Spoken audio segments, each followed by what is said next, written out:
Welcome to the Browns preview show on the Barbershop Network. G. Bush, John, Kosko in.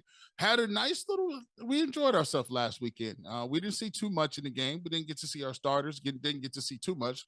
Got to see some of the young guys this week as we transition to the Chicago Bears. John, what are your thoughts on who we might see from the starters on defense and whether or not we'll see any of the starters on offense, including Jacoby Brissett?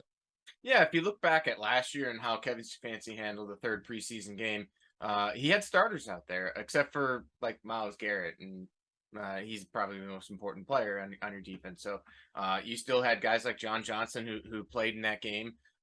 Baker Mayfield started that game, so I would expect to see this as a dress rehearsal, like where it's been traditionally for a lot of teams. You know, even though we've reduced it from 4 to 3 games, teams seem to still use this as that dress rehearsal type game.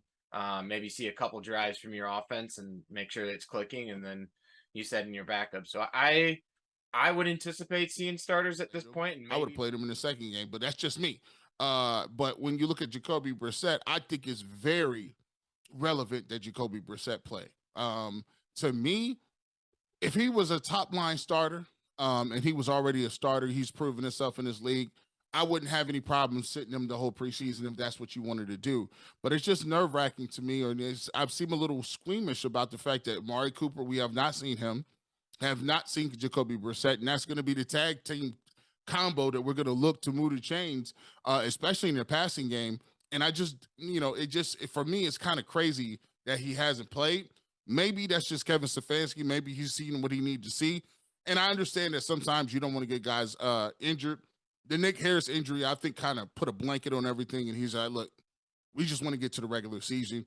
What your thoughts on whether or not the running backs need any sort of rotation or any sort of reps moving into the season? No, I think the running backs don't need, like Nick Chubb. I don't think you need to see him out there. I think so. I go back to last year, right? So Nick Chubb didn't play in that first and in the preseason and all. Kareem Hunt got snaps in that third preseason game, but Baker got those snaps. So I think that Chubb's probably not going to get any of those snaps as well, and you'll probably see Kareem Hunt in that game, kind of like last year. And I think you talk about Jacoby Brissett, he's absolutely going to get reps in this game, and you kind of look at it, since he hasn't gotten any reps in this preseason, he might be started from the beginning that he understood that Deshaun Watson was going to be missing games. Even before that week 1 game, and knowing that you kind of treated him as the week 1 starter, and for a week 1 starter, you're not going to play. He's just not going to play him until the third preseason game. So I think with Chubb, you're not going to see any reps. You probably see a drive or 2 out of Kareem Hunt, just maybe not. He is an established vet, so he doesn't really need the reps. But I think you want to see kind of like your starting offense, week 1 starting offense out there, just to kind of get their feet wet. Donovan Peoples-Jones, Amari Cooper. I would say that you should play Chubb to kind of get him some reps, but I think we'll see. We'll see how he handles it. Well, Myles Garrett, I think he's on record and locally has said that he would like to play in the game. And I guess if Myles Garrett says he wants to play, he'll probably end up playing. So hopefully they can get some touches, get him in, get him out, nobody injured, and get a starting drive where you can move down the field. So some continuity, complete some passes, work on a little script, a short game script, and get those guys out of there. And I think that's all Kevin Stefanski would want to get into. Let's transition to this. We just talked about running back Kareem Hunt, Nick Chubb. There's been some rumors out there between a lot of teams and being linked to Kareem Hunt. Obviously, the Browns have a lot of running backs into the stables, and we talked about that throughout this time, as well as on Locked On Brown podcast and Ultimate Cleveland Sports Show. You got Nick Chubb. He's a stud guy. You got Kareem Hunt, and most people believe he's a stud. Dearness Johnson has showed that he can do something in spot checks and be a really effective back. I think he's he's probably the best third back in the game. And Jerome Ford has shown you something. Demetric Felton is more of a special teams guy and versatility. So with that being said, I think a lot of people believe that there's a large gap between the skill set of Kareem Hunt and Nick Chubb. What are your thoughts on that? What does the numbers bear out? And how close is Kareem Hunt to Nick Chubb? Well, I mean, I think from a total package, I think Kareem Hunt actually surpasses Nick Chubb. If you're talking about a pure runner, no, I think Nick Chubb is a better pure runner of the football. He's a guy that consistently gets 4+ yards after contact, first contact. He's averaging 5+ yards per carry throughout his career. He breaks tackles at the highest rate, and Kareem Hunt does that as well. But he has a varied skill set in terms of his ability as a receiver, and Nick Chubb can't hold a candle to Kareem Hunt's ability as a receiver.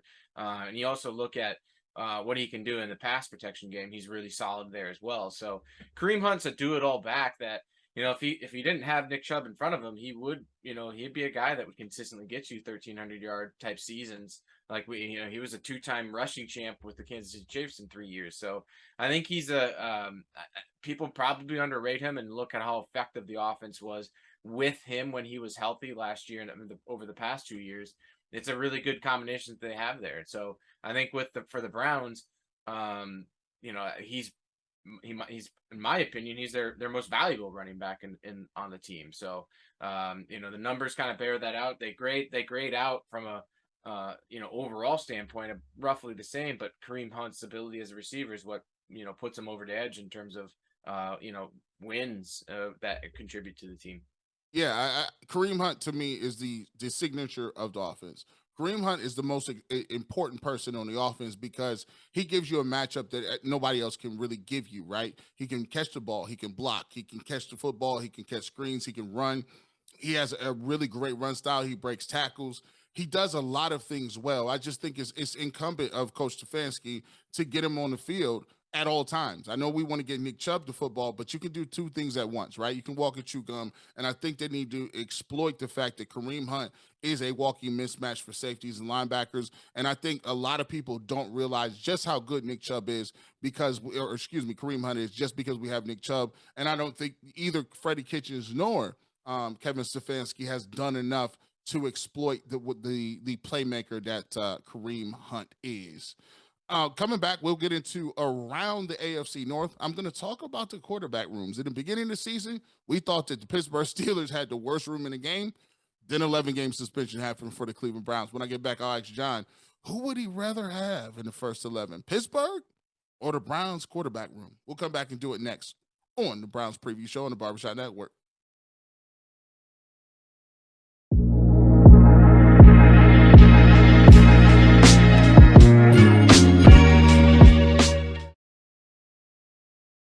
John Kosko, G. Bush back again, Browns Preview Show. Make sure you hit that like button, subscribe to the channel so you get one of these. We're going to be at this every single week on this thing with the Browns Preview Show. Give a great opportunity not only to catch the Browns, we will also talk about the opposing team as well, give you the ins and outs, and we'll do that coming up in the next segment behind enemy lines. But first, John, we talked about the quarterback rooms. Kevin Stefanski has faith in what we see in the Browns room. You have Josh Dobbs, who has been playing really well in the preseason. Hopefully, we get to see Jacoby Brissett. Now, when you juxtapose that to one of the other positions that we thought were going to be a little bit down, your Pittsburgh Steelers, of what they had in their quarterback room, starting with Mitchell Trubisky, what would you take? Would you take for the first 11 games the Cleveland Browns with Josh Dobbs and Jacoby Brissett, or the first 11 games with Mitch Trubisky and some of the other quarterbacks, the young rookie drafted out of Pitt? What would you think about that? Who are you going to take? Yeah, I think you probably give the edge to the Steelers, and it's not that big of an edge, to be honest, because I mean, I think Trubisky and Brissett are about equal. Maybe I'd say that Brissett is a better quarterback than Trubisky. I know that Trubisky has gone to the playoffs and has been a Pro Bowler, right?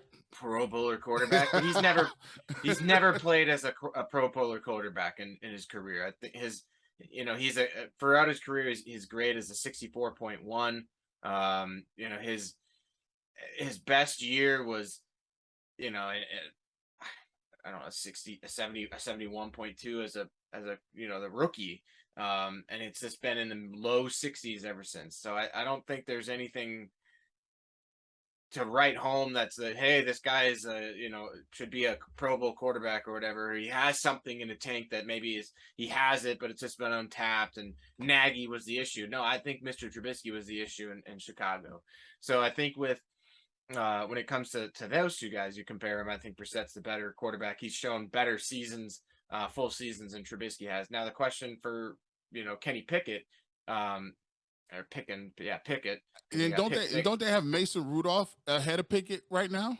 Well, I would say that Pickett is going to be their number 2 and soon to be starter for them, because if you look at it, how he's performed so far in this preseason, and yes, it's preseason, but you don't draft a guy in the first round and not expect to start him at some point. And I think when you look at quarterbacks in today's age, it's very rare for a first round quarterback to sit an entire season. You saw it with Patrick Mahomes, but he had a really good starter in front of him in Alex Smith, and he had developmental things that he needed to fix with his game.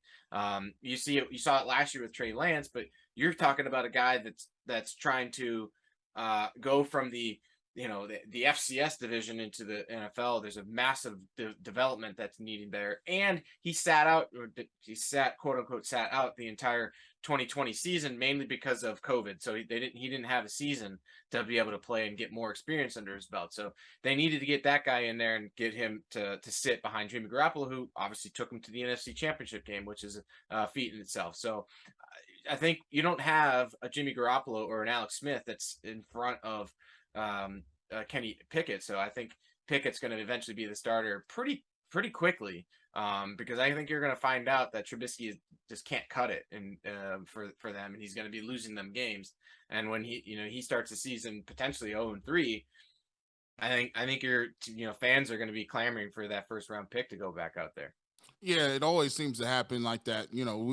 They always get the veteran, and the Andy Dalton and the Trubiskys of the world, and heck, for what we're talking about, the Jacoby Brissett in Cleveland. Most of the times they have the best plans to start that guy, but what happens is if you start losing games early, there's no really reason to play the veteran if he's not even winning. The only way you would play a veteran is if he's actually giving you the best chance of winning games, and he's keeping your team, especially a talented team, otherwise the quarterback in Pittsburgh, if he's keeping you in the game. So if he starts slow, I would expect to see Pickett come out and start playing. The Pittsburgh Steelers, to me, are the most intriguing team in the division. Because when you look around at the roster, the roster tells you that they should be decent, but you never know when you just don't have a clear-cut favorite at quarterback, and they've not had this for a while. Big Ben was holding it down for a long time, and now they're going through that process trying to find a quarterback. So they're the most interesting team to me. I think they have the widest deviation as far as what they could be in the top of their wins or the bottom of how many games they can win in 2022. So I'll be interested to see it. But I would tell you, I would say, yeah, I would take, just by a smidge, I would take the Steelers in the first 11 games, Steelers quarterback room over the Browns quarterback room. When we get back, we're going to head behind enemy lines. We'll talk a little bit about Justin Fields. We'll go over the Bears and what their rebuild looks like, and what is there going to be their outlook for 2022. It's G. Bush, John Kosko on the Browns Preview Show. You are Locked On Browns, your daily Cleveland Browns podcast. Part of the Locked On Podcast Network. Your team every day.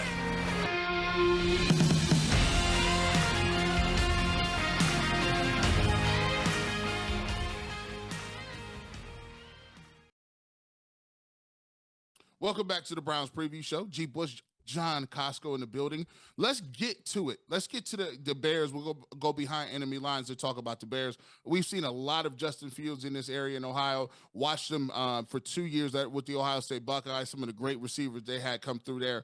Chris Olave, Garrett Wilson to come to mind. But Justin Fields has not had a very good time in Chicago. I go back to the game they played last year. I think 9 or 10 sacks at that point with the Bears. And it just seemed like they didn't do the correct things to get him into a rhythm. They dropped back and passed the ball a whole lot, and Myles Garrett and Jadeveon Clowney, the Browns front, had a feast. In terms of what you look at now, what are you looking for for Justin Fields and taking that next step? And if he does not perform, is it already time to be talking about he might not be the guy? That seems a little bit too early for me. Yeah, they're going to give him 3 years. So, especially when you draft a guy in number 11 in the first round, he's a guy that they've obviously invested. They've traded up for him, so they're going to give him at least 3 years and to see what they have. And he has a built-in excuse already of that the coaching staff didn't play to his strengths, right? So he's now learning a new system in a rookie head coach, so they got to figure each other out. So there's already a built-in excuse for him if he doesn't perform up to expectations this year. He's a guy that doesn't read defenses all that well, and he doesn't process the information quickly enough, and that's why you see him get a lot of sacks. And I think for Chicago Bears fans, for Justin Fields, he's got to clean that up. Sacks are a quarterback stat. They just flat out are. It's knowing how to read a defense and where to go with the ball in a timely manner. And just because a guy's covered doesn't mean you can't hit him, but you can also anticipate ahead of time who will get open and who won't. So, based on the look that you're getting. And that's something that Fields struggled with in college, and he's struggling with it in the NFL, and it's only going to get harder for him. So for him, he has to figure that out. So it's on, the Chicago Bears new coaching staff to kind of get him on page and maybe make the game a bit more simple for him, easier reads, because he does have a good arm. He's an accurate quarterback, and he can make the big time throws, and he generally, takes care of the ball. He doesn't throw it into harm's way. But the thing is the down to down consistency of knowing where to go with the ball and then being, throwing it to the right guys. That's what the game's all about for that quarterback position. And he's athletic, and he can do some things with his legs, of course. But if you want to make your hay in this league, you've got to be able to read defenses and throw it to the right guys. When you look at that class and you look at a guy like Trevor Lawrence, right? And I think Zach Wilson was in that class too, correct? Yep. Zach Wilson, Trevor Lawrence, and Fields. Which one of those guys do you think is going to have the best year? Now, I know Zach Wilson is going to be out a couple of weeks with the knee injury. But as far as the progression, as far as who's going to have the best year, who would you say out of those three would jump up and be the guy? I liked Zach Wilson the best of those three coming out, and which is something that pretty much everybody and their moms were saying that Trevor Lawrence is the next best, greatest thing after John Elway and Peyton Manning and Andrew Luck.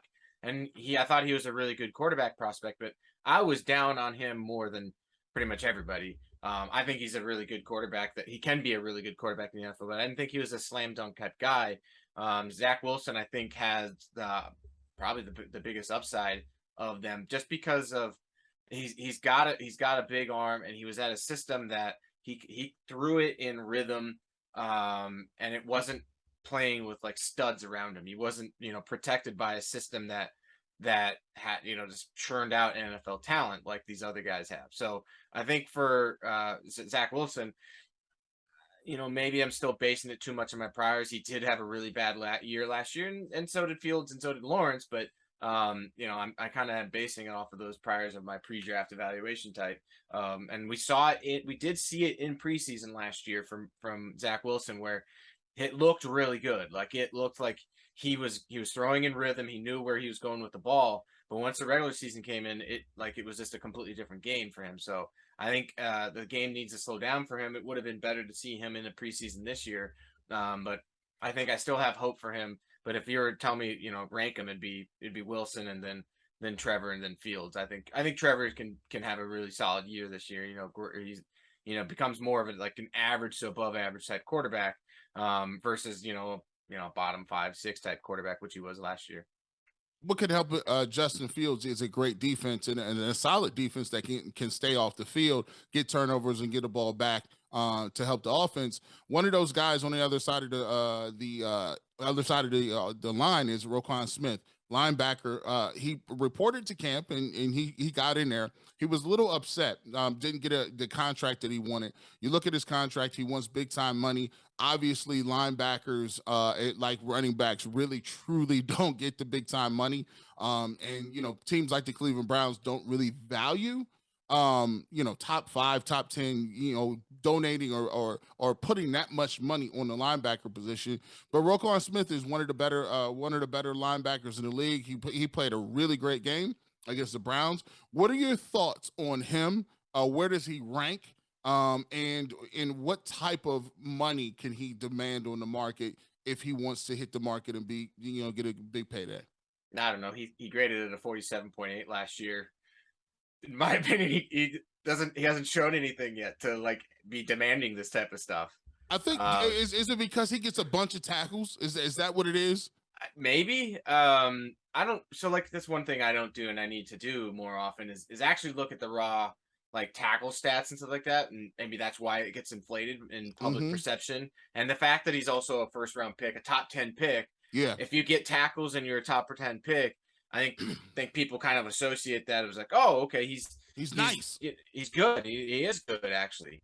But the fact that remains is that he had an okay year last year in coverage where he's a 69.2, which is not terrible. It's not a liability, but it's not great. In the past game had 20 stops, 41 tackles, and when you talk about his run game though, his run game is where he had a lot of left to be desired. He had like a 40 grade, like a 40.0 grade last year in run defense, and that was not a fluke of a year because it was a 39.8 in 2020, and it was actually a 30.0 last year. So you thought, all right, maybe he had a bad year, he was injured or something like that, but he had a terrible year last year, which is part of it is like, yeah, he had 71 tackles in a run game last year with 31 assists.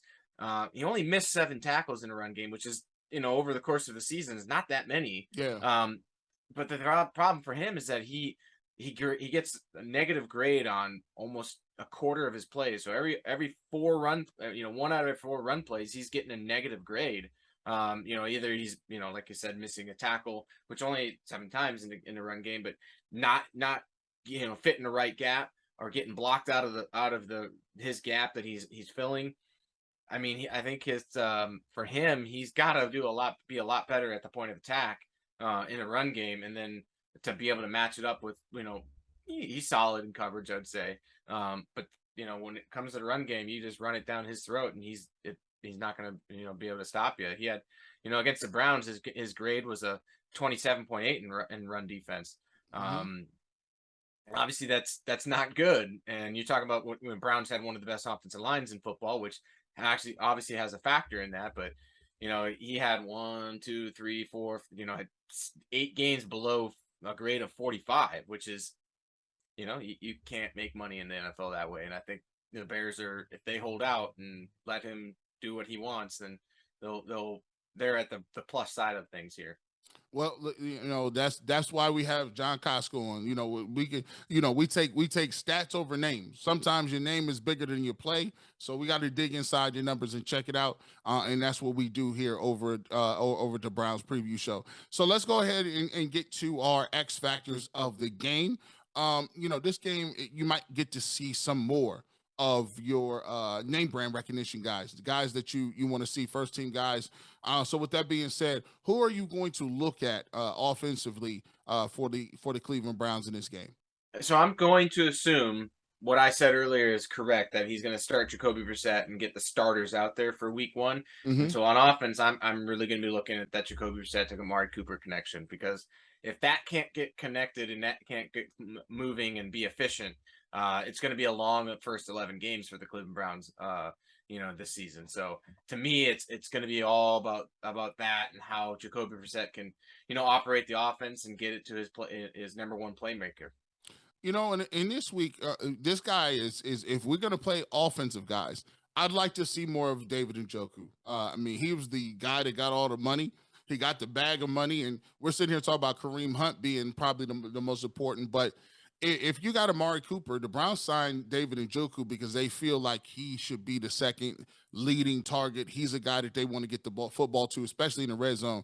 So with that being said, I definitely want to see more from David Njoku. Caught 1 pass from Deshaun Watson. I'd like to see him get downfield. I want to see how he blocks as well in the run game, and possibly get to see him do a lot more if he's going to get the opportunity. Let's go on the defensive side of the football. Who do you got? And you're looking to spot shadow over there.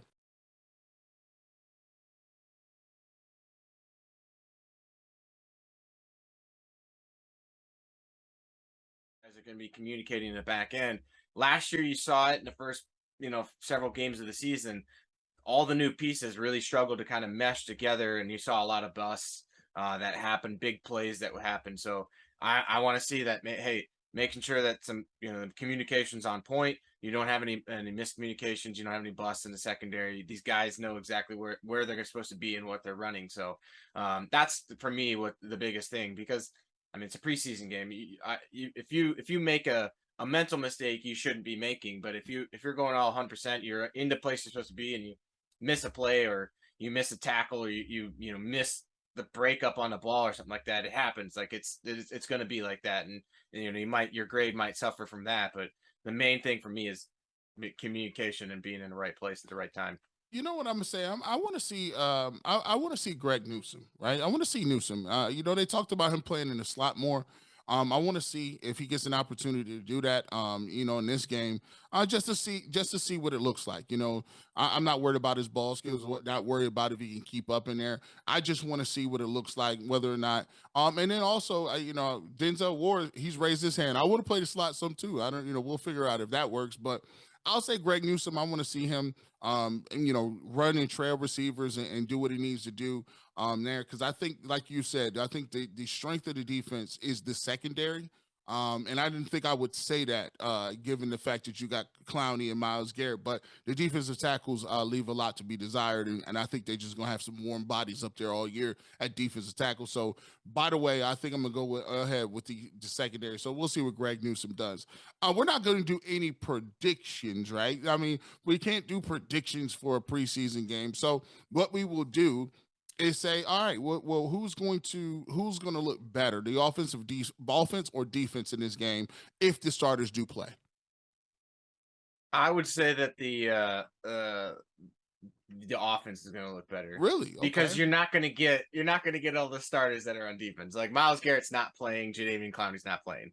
So you're going to see they up out of They're just not going to. It's just not. It's not happening. So I don't care how much Myles Garrett says he wants to.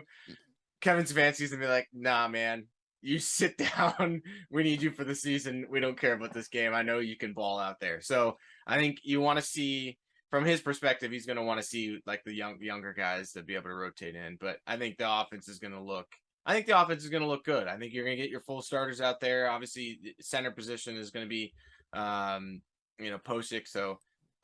However I pronounce his name. We'll figure it. Hey, listen, he got to hold somebody first, then we'll figure out what his name is. Right, hold exactly. First. So I think we'll see what he can do. He's never been good in the NFL so far, so it's unfortunate. Michael Dunn looked really good as a center this past week, and I guess it was his first game ever at a center position. So maybe there's something there for the Browns to be able to play at center, because they're going to need better than what Posick does. So I think the offense is going to look better than the defense, mainly because you don't have Myles and Jadeveon out there. Assuming, guys play. Now, by the way, this is a crapshoot. Somebody in the last video was like, you guys should have recorded this. Guys should have recorded this like redid it when they found out who was going to actually be playing. Listen, man, it's preseason, bro. We recording this on a Tuesday. The game ain't till this week. Suck it up, man. Quit hating, bro. Y'all cats be doing the most. Y'all probably don't even take a shower every single day. You want us to re-record videos, and we got 96 videos. He got I work 80 plus hours a week. I don't know if I have the time. We ain't got the bandwidth to be running around here re-editing videos. So you know who playing. Yeah, we got the gist of it. But I digress. I'm gonna go with I'm gonna say the offense looks better. Especially all they need is one running back to play. Their running backs are so good. Dearness Johnson, if they just kept giving him the ball, or Kareem Hunt if he plays, I think the offense is going to look a lot better. I think David Bell will get settled down, and Schwartz will settle down a little more. So I'll go ahead with you, and I'll say that the offense will look better than the defense. So with that being said, we're going to wrap this one up, and then the next time we talk to you, we'll be getting ready for Game 1. We'll be ready for the Carolina Panthers. Yes, sir. Week 1. Any thoughts on, really quickly, how big of a game is that with Baker Mayfield? I mean, I think that it's a big time to me. I think it's so for fans and media and stuff like that, and for Baker Mayfield himself, it's a huge game. I think it's going to be business as usual when it comes for the Browns and stuff like that. So we'll get into that a little more. We got time to do that. But for now, for John Kosko, I'm G. Bush. This has been the Browns Preview Show on the Barbershop Network. See you later.